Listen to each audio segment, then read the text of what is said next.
Good morning, good afternoon, wherever this finds you. Welcome to another episode, a particularly spicy one, of the Tripping Off podcast. We are freshly back. We'll probably expedite the posting of this one in particular because we're freshly back from the Thanksgiving break. And my mind is all aflutter with holiday trances. Because people be acting crazy. Oh, goodness sakes. And so I feel like we should start today's conversation with a little bit of just covering the groundwork of what is a trance first. Because, we kind of come into that with decades at this point of experience with trances and what they are. But that may not be common, I'm going to use a pretentious word, common lexicon. Nice. For your average individual. And so that's great. How would you define trance? I thought about this in the shower this morning. I was like, well, that's a good one. Yeah, and actually, I was doing supervision last week with a intern of mine, and this came up that they were pointing out about how I use language, especially with hypnosis, all of the time. That is based on being very experienced with it. But she was just like, I don't know what that means. It was something very basic, and I was like, that's important. Oh, is this individual taking the course? Yes. Okay. So this might be on them. Yeah, a little bit, but I do throw so much stuff out there, and this is true. Trance is it's used in so many different ways and so many different forms, and we could be talking about it in as far as deep trance. Well, hypnosis is that way. Yeah, hypnosis, like performative and therapeutic, are completely different. Yeah, and trance music and trances that we're talking about are completely different. But also, when does a trance start, and what are we talking about as far as when a trance is beginning and when it ends, and all of that stuff is what the question was. So, how do you define it? Yeah. That was the actual question, wasn't it? Yeah. I'm putting you on the spot. I mean, I didn't prep you for this at all. I've been wrestling with the idea, and I think that it's anytime that there's an automatic, unconscious response. In the most basic, generic form, it's anytime that there's a automatic, a response that we've grown to say, this is what I do in this situation. This is how I respond in this situation. And it's the unconscious mind that is storing the data of how to respond in that situation to make it so that it just happens. Right. To help us with whatever it is that we're attempting to go and do. Yeah, I think about it like there's a two-step process to the brain. We consciously do things and think about things. And then once we have developed a pattern, because we are big pattern machines. Yeah. Once we've developed a pattern for said topic, idea, function, behavior, it gets encoded into our unconscious long-term storage. Mm-hmm. That's a trance. Anything that has gone through the filter of the conscious and then becomes encoded in the unconscious process is a trance. Now, I think computers are a great way to kind of think about this. Sure, automatic programs. Automatic programs. The stuff that's on your hard drive is trance, right? It's not being actively processed, it is being stored, right? And so you can recall that storage and run that program at any given time. But then there's also RAM inside of a computer, and that's the type of memory that is actively processing data, right? Your CPU, your RAM. For any of the nerds out there who kind of get that reference. But that's the way that I kind of think about it. It's like anything that's been already processed, and then it's like, this is our pattern, right? I did just, to do the, cliche thing, I looked up the Oxford English Dictionary definition, and it says a half-conscious state characterized by an absence of response to external stimuli, typically as induced by hypnosis or entered by a medium. Nice. Right? So entered by a medium would be like maybe music or breathing, or maybe you get into a trance because you see a beautiful sunset, right? Or a hypnotist can kind of do that. So I think those align. That may be a little bit broader than I like for our therapeutic purposes. But when we're talking about trance, we're talking about these holiday trances, you have experienced a good number of this holiday routine. And at a certain point, you're so stressed, you're coming to the end of the year, it's Q4, and we're ready to be done with it all. And so it's like, I don't got any mental space to process anything anymore. So we're going to turn it off and run automatic. Well, and just to point something really important about that is that we're so much more susceptible to reacting in a trance when that stress level, all of the influx of all of the things, the data points, and that are inundating us. That's a great point. You know, it's almost impossible because we don't have as your metaphor goes, we don't have the RAM to deal with all of the data points that are just flooding us all of the time. And so we have to go to those automatic responses. Yeah. We have to. I was listening to a Christmas song in my motorcycle helmet on the way in. It's so funny. You know, I've got this big biker jacket and like this mirrored blue lens and this like, you know, bike that's cutting through traffic, right? And in my head's Mariah Carey. Nice. It's so great. My Spotify has already suggested that I start listening to Christmas music. You know, I think she makes $3 million a year. I think I might be misquoting that, but I believe when I saw the news article, she makes $3 million a year off the residuals from how much? I mean, good for her. Yeah, honestly, like that's a 1 in a million, maybe more. Like, you are the Christmas song. Congratulations! Like, you're set forever. That's crazy. Only one person gets that spot. Our grandkids are going to be reaping the benefit of all of that. Yeah, for sure. Well, anyways, as I come back from holiday times. What was said in the song was something about like, I wish, you know, it's the most wonderful time of the year. I wish it could be all year. Wish Christmas could be all year. And I just don't think that's possible. And kind of to lend it to this point is I think the reason that Christmas like sticks around for so much is because we do have this kind of 1 month of magic where we slip into an unconscious hypnotic state and we all act like everything's nice and perfect. And then the rest of the year is shit. And it's like this balance between light and dark. Now, I know what you're thinking. The secret is that the light is much darker than the dark is. But I do think that there's this unconscious balance of, you know, we stress all year, and then we have this month of imaginary bliss. Imaginary, too. Emphasis on imaginary. Yeah. Underlined, bold, italicized. What were you going to say about that? No, just affirming that. Just like, oh God, I hope that it's not all year. I hope that trance never goes on throughout the entire year. One, we never get anything done. Two, everybody would just be in this like Stepford kind of situation, and that would just be gross. There'd be no creativity. There'd be no like individualism. There'd be no. Yuck. It's caught in my throat. I can't, like, when you said that, I've never thought about it that way before, but I was just like, oh, gross. Yeah, I've been kind of contemplating balance, but that's for another podcast episode. Yeah. Like shadow and light stuff. But today we're talking about holiday trances. So there's a little bit of insight into our minds when it comes to when we say the word trance. What is the experience or thought that's coming with that handle that we're using to manipulate this topic that we're discussing today? The terms of the game. Yeah. The terms of the season. This is what we do. I have a particular, you know, we talk about this a lot, but the autism diagnosis has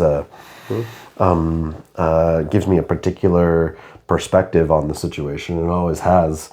Like I show up at the holidays and I'm always like, I don't know what to do with my hands. Like I see this dance and in my head, like the holidays are like like some movie from way back when, where there's very colonial, like English estate, and everybody's doing this like group dance, and everybody knows exactly where to step and how to waltz the particular way. And I'm sitting here going, why are we doing this? I have a friend I grew up with who is a caller for English country dancing. Wait, what? That's real. I got a good friend. We've been friends since we were 10 years old. We met each other in third grade. He's a caller. He's really, like, he'll get hired for gigs. He's sought out. Like, he's good at it. But he's a caller, like like in line dancing, like country line dancing, they have like a person who calls the steps, and everyone knows what to do. Well, English country dancing is like we're talking like Pennsylvania Dutch kind of stuff here. Yeah. He's the caller. He's the guy who's saying the stuff. It's incredible. I want to have lunch with this guy. His hobby is gardening. And he's fluent. No. It gets better. This guy doesn't exist. Like this sounds like a made up person, but I swear to God, he's real. He's fluent in Latin.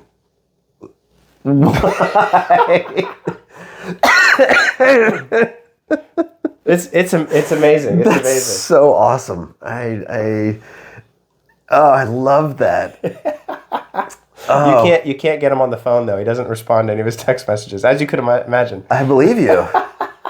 Well, like what a great point about this. Like what we're talking about is like that on a very conscious level that seems so ridiculous. But when you need that, who are you gonna who are you gonna call? He's your guy. Yeah. Two is like you have to be so good at getting into that character. Yes. That somebody that's gonna have you come and pay for you to be the caller at their party is going to expect a whole package. Oh yeah.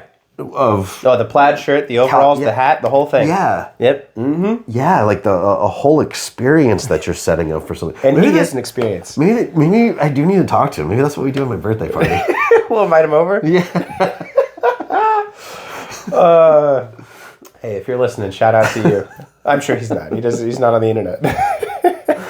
Well, but like that's oftentimes what it feels like for me is like standing here with this guy and just him like directing a dance of I don't know 20 to 50 people. Yeah. Everybody's doing the steps as he's calling it out and all of this stuff, and everybody knows what each one of the calls. I don't know what they call them, but I guess it's a call. I don't know. Everybody understands what each one of the steps are and each one of the calls. And my challenge to anybody watching this is that all of that stuff is stuck in your unconscious mind. All of the trances that you grew up with that said, when this happens, then we do this, and then this is what we do. And, the crazy uncle's going to be asking about this, and that's how you deal with him. And, like the fight between the cousins is going to be over here. And there's this dance that everybody's like, this is such looking at it from an outside perspective, this is such a miserable thing. This is so miserable that this happens. But everybody goes and says, but this is what we do. This is what we do. This is how it is. And it has been for a very long time. And we find a sense of comfort in doing this dance. We find a sense of identity in doing this dance, of community in doing this dance. And I'm setting it up, dogging the whole thing. Right. But then also saying like, where else is there such a beautiful way of getting community and identity in a space that's so difficult for so many people to find community and identity than in that dance? It's true. I can't imagine that from like in autism frame of reference. Well, I mean, maybe I can imagine it a little bit, but that must be wild. It must be wonderful and terrible all at the same time, because the trances aren't the same for you. No. Because they're so socially constructed. But at the same time, you can't follow it as easily because they are socially constructed. Mm-hmm. So you have this frustration with I can't participate, but also thank God I can't participate. Yes. I don't know what to think about that. It just is. It's like watching a school of sharks hunt. That's what it feels like. Continue. Yeah, like school of sharks. All right. You're seeing them and they're going and it's really beautiful, but you don't want to get in the water. No. No. And you're watching them and they're moving around and they're doing this thing and they're just like all attacking, like they're being able to communicate with each other, but they're not communicating with each other. And then you see that dance. Yeah.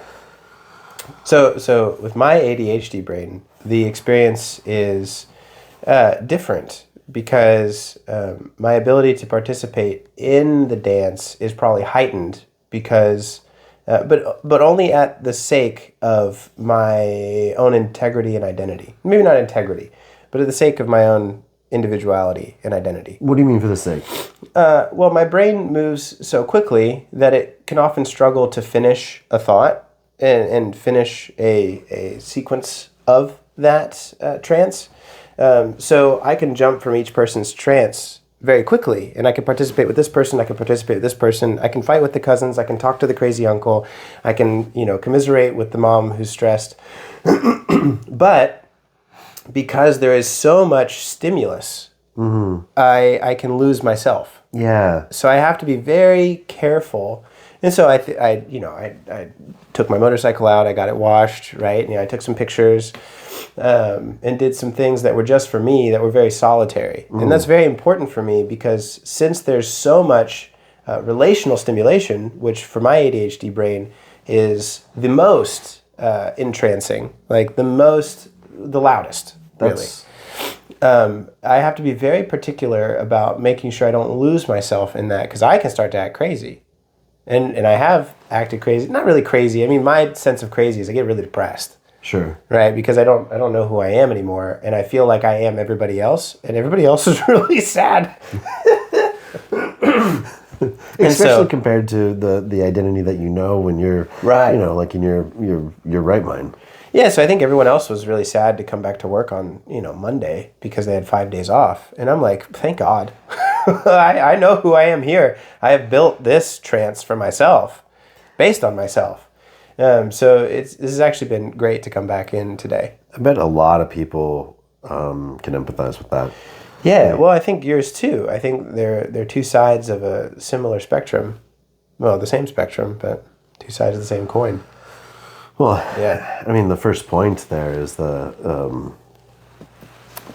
age regression, which is... Let's go there. Holiday nostalgia. That's a perfect example of it. Is I feel like so many people have that pressure to play some of those dances, to take in some of those trances. Like, this is what we do. And especially as we get older, as we become more of the individuals that we are, it gets really like tension creating, dissonance creating, because it's like I'm a new person and I'm not who I was when I was a little kid, and you're treating me like I'm a little kid right now.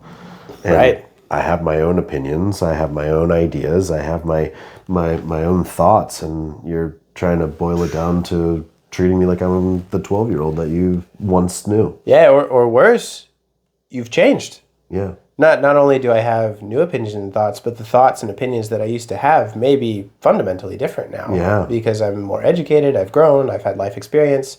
And so then I think we really miss that if you're not in this profession, that one of the most difficult parts about the holiday season is human beings are very socially constructed, and those trances are very socially constructed.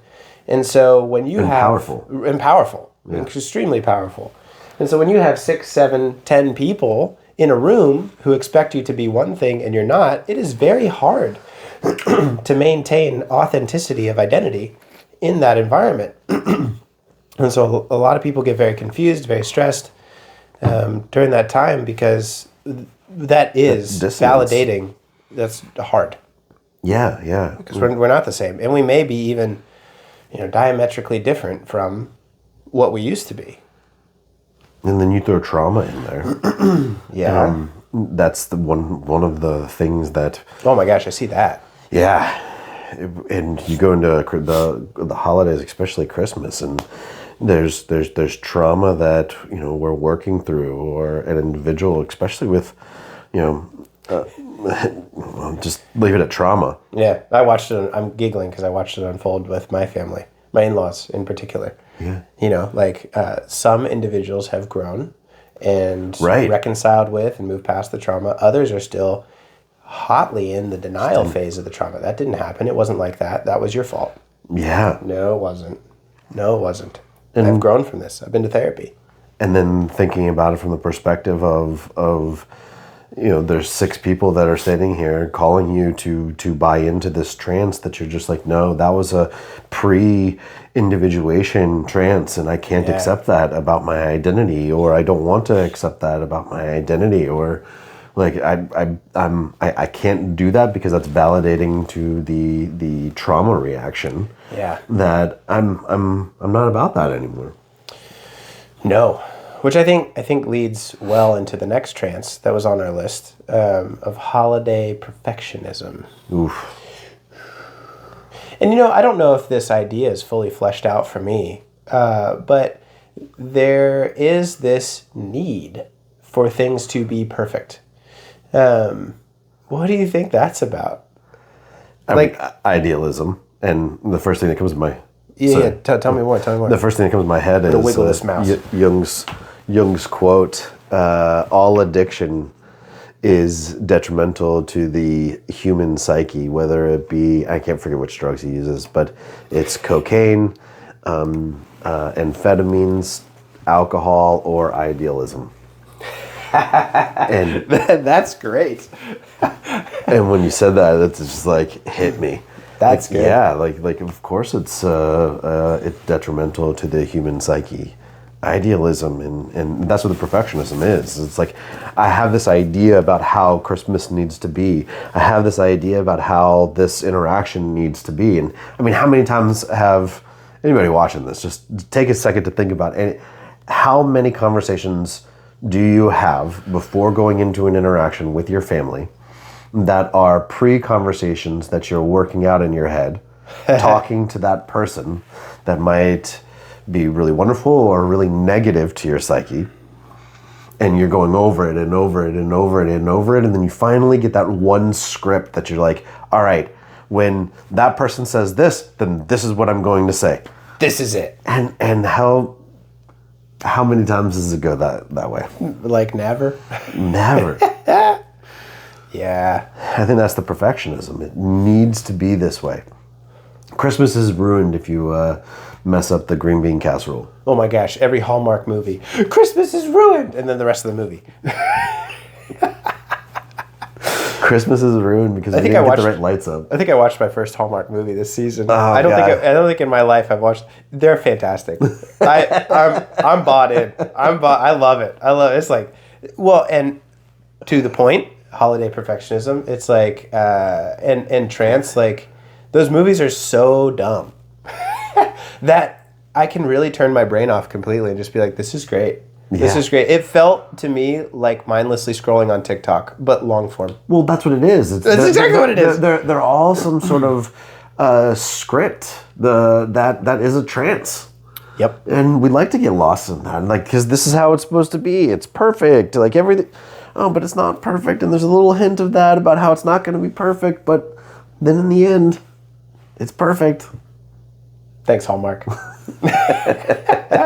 Perfectionism's rough. I think because the deeper traumatic part to that perfectionism trance is, if it's not perfect, I don't have XYZ. Yeah. And the reality is, I believe in you a lot more than that. And you can have XYZ and more. Nothing can stop you from having XYZ. Yeah. I believe in you that much. You can find peace. You can have happiness. These external factors do not predict or determine whether you have peace and happiness. That comes from you. And that is the one safe thing, is you. And that's why, like, the tagline in all of my dream content is, your mind's not against you, it's just misunderstood. Yeah. And it's all about that. It's like, you're not at war with yourself. No. And we have to have that as a fundamental principle.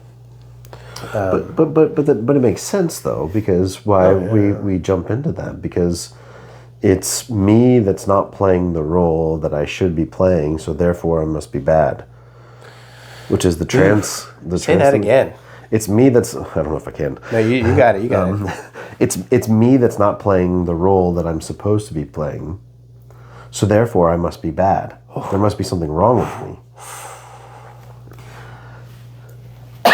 That leads very well into the next holiday trance of guilty obligation. Yeah, I think that's probably one of the biggest, like,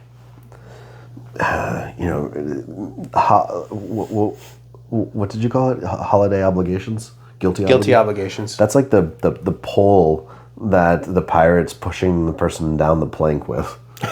Oh, what an image. Right? What an image. Just poke. Poke. Like you gotta jump into the water. You're going off the plank. That is exactly what I'm coming back from. Yeah. I won't call any of my family members out in this podcast episode, but there were certain situations that put not in like grave danger, but like that hurt people out of guilt and perfectionism, right? Like it needs to be this way, but the current circumstance is that way cannot happen without certain people being hurt. But the choice was made by those in control to hurt those other people in order to maintain perfectionism. Maintain the trance. And the result of that was, well, you're not going to follow along. You should feel bad. Guilt. Yeah. You're the problem with the dance that we're trying to put on. I don't want to dance that way. I wonder if a lot of this holiday trance stuff, as we're talking it through, like I wonder if a lot of this holiday trance stuff could really be sort of like nuclearized down. I'm making that word. Nice. To externalization. It's like the problems are all in here, but no, you're the problem. You're the problem. It's not perfect. I need to buy more stuff. I need to have that thing in order to be good enough, okay enough. I don't know. You lost me at buy stuff. It was just it's Cyber Monday, so. That's okay. We won't confront that one for I don't you want today. Not yet. I don't want to lose that trance yet. It's making me. If I break that trance, I'm going to feel really bad about the TV that I bought. I mean, we won't touch that. But that's the point, though. Is it's like it's whenever we get into that space to where there is that group dance that everybody agrees on, and somebody like one of my clients or something like that says it's like I'm always so disruptive. I'm the black sheep. Like, what comes with that, like, talk is always guilt and shame. Like, let's not go overboard the other way and say, like, oh, just be the black sheep. And I'm so glad you did that because I was going to. Yeah. Because I think a lot of therapists do that, and it pisses me off. Yeah. Just be the black sheep. That's not the solution to this problem. You're playing into the trance. Sorry, I got heated. Continue. No, well, it is. And we'll I get see to it. That happens so much is that somebody's just like, oh, well, I'm just going to be disruptive then. And it's like, okay, like, it's still the trance. It's just the shadow side of the same trance. You didn't grow at all in that. No. You played right into it. But on the flip side of that, if it's done in a healthy, balanced way, it's like, yeah, like, good. Like, good that that's disruptive. Good that your growth, good on you for your growth being something that means that you can't get into a dysfunctional trance. Man, and I want to totally validate the trauma that happens to us. But at the same time, take a step away from that and say, I have heard many people over the past couple weeks leading into this month saying, I have been traumatized and abused by XYZ. And then I look at XYZ and they weren't abused or traumatized. No. They just didn't like what happened. Okay. And so it's like, well, Yeah. Let's be careful with our definitions, because then what we're doing is we're doing the flip side of guilt. Yeah. We're doing justification, right? Yeah. So there is like to this trance of guilty obligation, there is this moral indignation. Rhyme intended. Nice. Moral indignation of like I'm the black sheep, so I'm going to be disruptive. They owe it to me to taste my fury. Right. That's a great way to say it. No, they don't. That's you being petty. And that's just your trance that's justifying the symptoms of your trauma. Right. And then doing the same thing that they're doing, but just in a different way on them. And think about it. Yeah. Think about it. When you do that, here's why not to do it. When you do that, you don't heal the trauma, you cement the trauma. Yep. Because now you are validating that whatever happened, whatever the trauma was, they have to taste my hatred for it. Now you might think, well, don't they deserve that? Well, maybe they deserve something, right? But when you lash out, I'm not saying maybe, let me tone it down, not be so direct. When somebody lashes out of moral indignation or like, well, I'm the black sheep, so they're going to just have to deal with it. What you do is you cement that you're the black sheep. Healing trauma is saying nobody can decide if you're the black sheep except for you. Yeah. And so if you start to lash out in hatred, you're cementing the lie that was told to you to believe. You are the black sheep. You are a fuck up. Like, you are a screw up. And that's not true. The only person who can decide that is you. Now, here's the greater thing. And I always do this with my clients. I'm like, I've been traumatized. I've been abused. That may be true, right? And your therapist will tell you if it's true or not. The better thing is to be like, well, I have a choice of whether to engage or not. Sure. And so there are times where I can see something going down and I'm like, you're allowed to engage in your holiday trance. You're allowed to feel guilty obligation or perfectionism. But I also, my boundaries are I can choose to disengage from that. Yeah. That's not for me, right? Now, going in and disrupting something or being vindictive or spiteful or hateful is just as abusive and traumatic. And it's also, you're doing the same thing. It's validating to that system, because what's going to happen? Oh, validating the system. Yeah. The rest of the family is going to double down. You're going to quadruple down. Yeah. And then it's going to be you're giving it power. Yeah.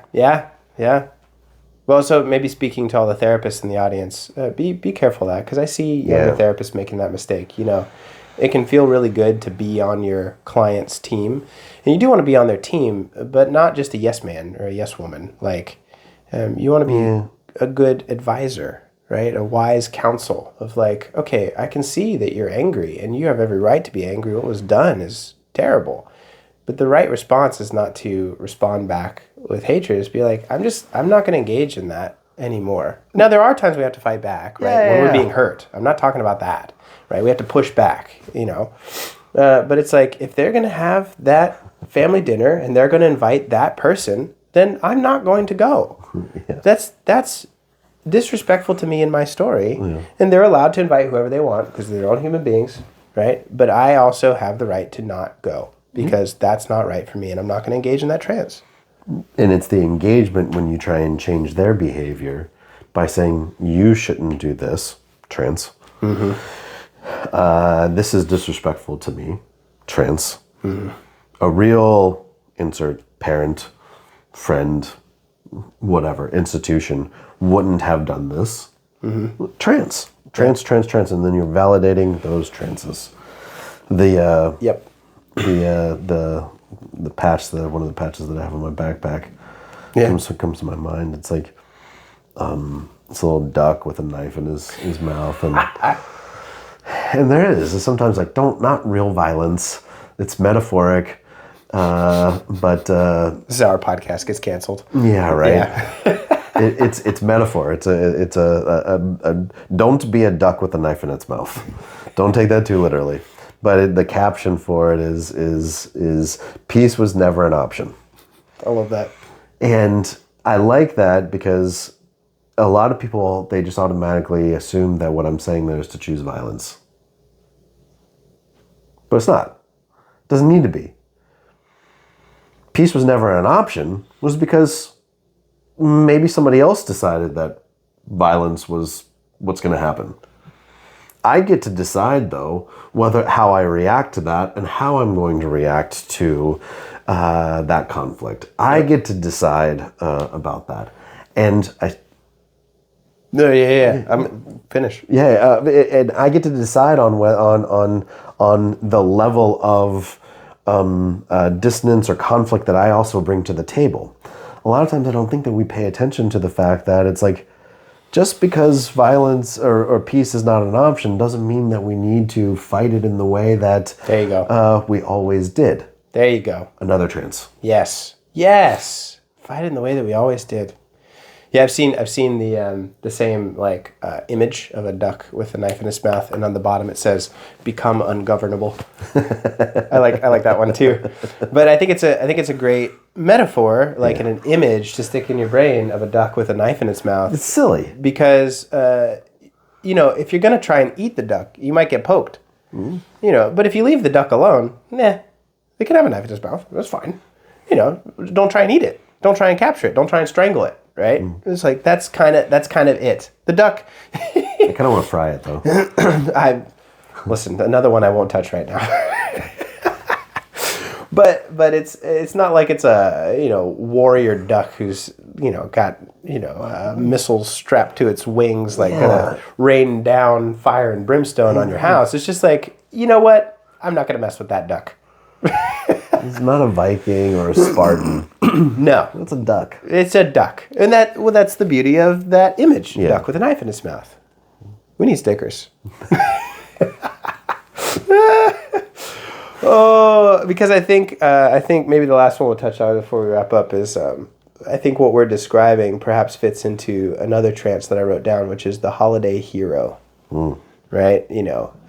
Which is another type of trance. It's like sometimes we can think we are fixing things by just engaging in another trance of I'm going to be the one who makes it all right this year, who helps everyone get along. Oh boy. Then playing the family therapist. No, that's not it. You're playing right into it again. And so maybe the audience is left with the question of well, then do I just not engage in anything? No. I think what we're talking about is back to our definition of trance. Exactly. Right? Yep. Filters through the conscious and then gets encoded into an automatic process.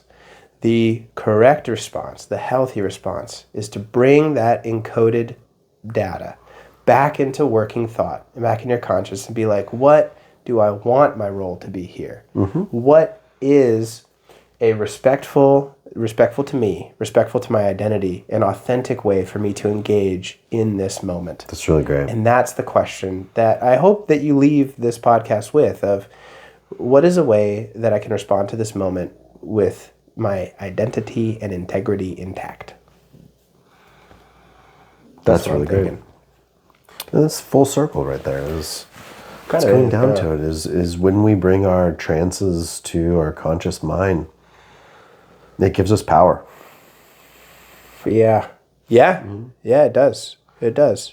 And there's also, just remember, there's layered trances. So there might be the layered trance of, I don't have to heal everybody, but then what are you going to do when they ask you to?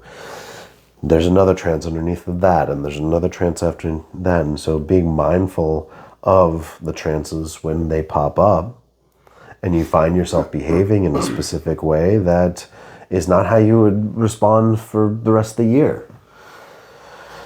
Pay attention to those dances that you're just like, I could jump in here. Yeah. I could jump in there. Yeah, and trances aren't bad. No. They certainly are not. They're absolutely vital. But sometimes we store garbage in our long-term memory, into our long-term process. And just like your computer, you got to go through and defragment. Well, just maybe during this time, be mindful of maybe what's a little fragmented. What's in your recycle bin that needs to be, that's been in there for a while. We can just delete that. Man, you're such a nerd today. I know. See, I regressed to my roots. But it's right. But it's true. My computer was my only access to the outside world. So I learned a lot about computers. Yeah. It's true. Well, if you got a holiday trance you're thinking of, one that we missed or one that we should have covered, let us know in the comments or send us a DM. We've got the Discord server. Our email address is open. We're quick to respond. And I hope that helps. I hope that brings you some peace. I know it can feel like a lot of things are against you right now, and that's okay. I validate that too. But I think you have a lot more capacity and ability than you give yourself credit for. I think it's a big part of that is, this trance that we're in, that we're very small, that, society and culture and consumerism and family are so much bigger than us. And really, I think that's an externalization, perhaps a reflection of of the truth, and how we can really feel that our unconscious mind is bigger than our conscious mind. that can feel oppressive. That can feel like looking into the void. Or it can feel like an invitation and an opportunity to explore infinite expanses. And I think this holiday season, I choose to see it in that way. The last parting thing for me would probably be, don't let an unwanted trance take your peace. Oof. That's Beautiful. Oh yeah, Hail Krampus. On that, I don't even know. You have to explain that to me later. A Hail Krampus? That might be blasphemous. but for Very. now, Hail Krampus. Until I figure out how my soul's going to hell later. That's one way. I love it. Until we see you next week. Bye.